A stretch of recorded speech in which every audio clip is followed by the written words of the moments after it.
Are you ready for my top 12 fantasy football QBs heading into 2019? Okay, so Tyreek Hill is back in the news. Unless you've been living under a rock for the last week, you know that there's some risk when you talk about Patrick Mahomes or Tyreek Hill heading into 2019. As for Hill, play this with both caution and make sure you're not overreacting. But we have to look at how this impacts all the players around Hill. So because we're talking about top 10 QBs and, top 12 QBs heading into 2019 fantasy football, right now, Tyreek Hill is very relevant. Now, Patrick Mahomes, to me, is still by far the number one QB heading into 2019 fantasy football. If Pat Mahomes lost Tyreek Hill for half a season, I still rank him by far the number one QB with a potential of 40 TD passes regardless of if Hill's even there all year. Then you mix in the fact that he is 5 to even 7 or 8 TD capable on the ground. You're talking about, even if he's limited to 40 TD passes, you're talking about a 47, 48 total TD QB in 2019 fantasy football. The part of this that people need to pay the most attention to is how far Pat Mahomes drops down ADP-wise based on this Tyreek Hill buzz. Now, if a suspension gets handed down, I think Pat Mahomes could fall to the very, very end of the fourth round, if not the top of the fifth. Let's be cautious and say that he won't fall out of the end of the fourth. But even with just the buzz, or let's say we had the news that it was going to be a 6 to 8 game suspension that Hill was looking at, Mahomes is going to fall into the fourth round, at least the top of the fourth round, heading into upcoming fantasy football 2019 drafts. Is Mahomes worth a fourth round pick even if he loses, let's say, Hill for the entire season?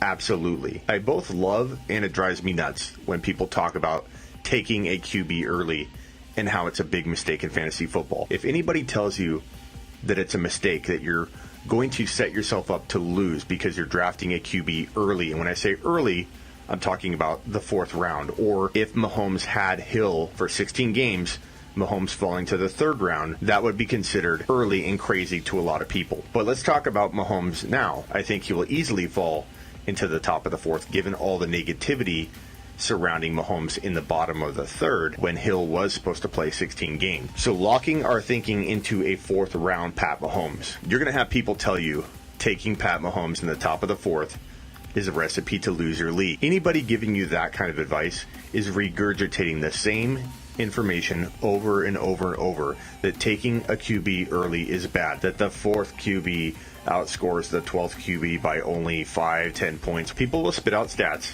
that in some cases are accurate, but those stats are irrelevant. What matters is what you project for a player. What somebody's really telling you is they don't believe that Pat Mahomes will repeat or even throw for 40 TDs and run for 5, 6, 7 TDs to become a 47, 48 total TD player. That's what they're telling you. How the fourth QB relates to the 12th QB, that's irrelevant. Completely 100% irrelevant. Let me clarify. I am not saying that waiting on a QB is a bad strategy. What I'm saying is people suggesting that taking a QB early in that fourth, or if Mahomes had Hill all year, late third, people saying that that is a bad approach or a wrong approach, that's the bad advice right there. Everybody has their own strategy, and some strategies play to the strengths of a fantasy owner better than others. Some people can land sleeper running backs time and time and time again. That's my strength. So a zero running back approach or wide receiver, Pat Mahomes, that's a strategy that plays to my strength. It's not a strategy that a lot of people would deploy. And I get that. I respect that. And there's nothing wrong with someone taking a more conservative, balanced, tier-based approach.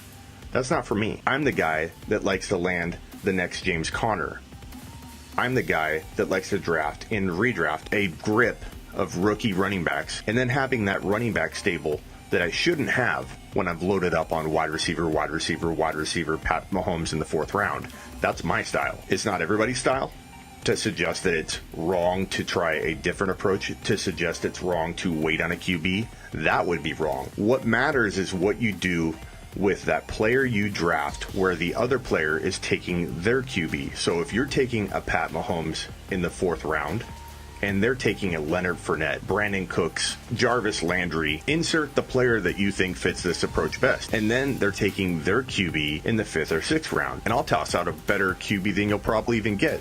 Let's say the person taking Fournette in the fourth round gets an Andrew Luck or Drew Brees. Pairing Fournette in the fourth, Brees or Luck, what am I looking at if I'm drafting Mahomes in the fourth? I get Mahomes in the fourth. where they got Fournette or Cooks or Landry. All I got to do is land my 6th round player.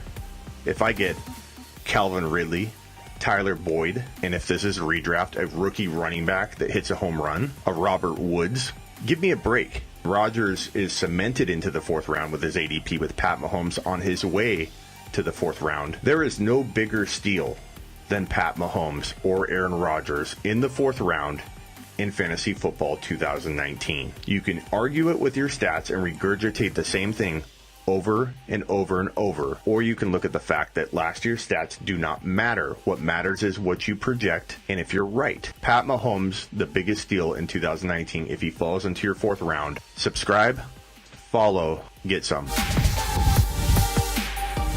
Hey Smitty, I got a trade offer for you. You give me Alvin Kamara, and I'll give you Todd Gurley. Huh? No Todd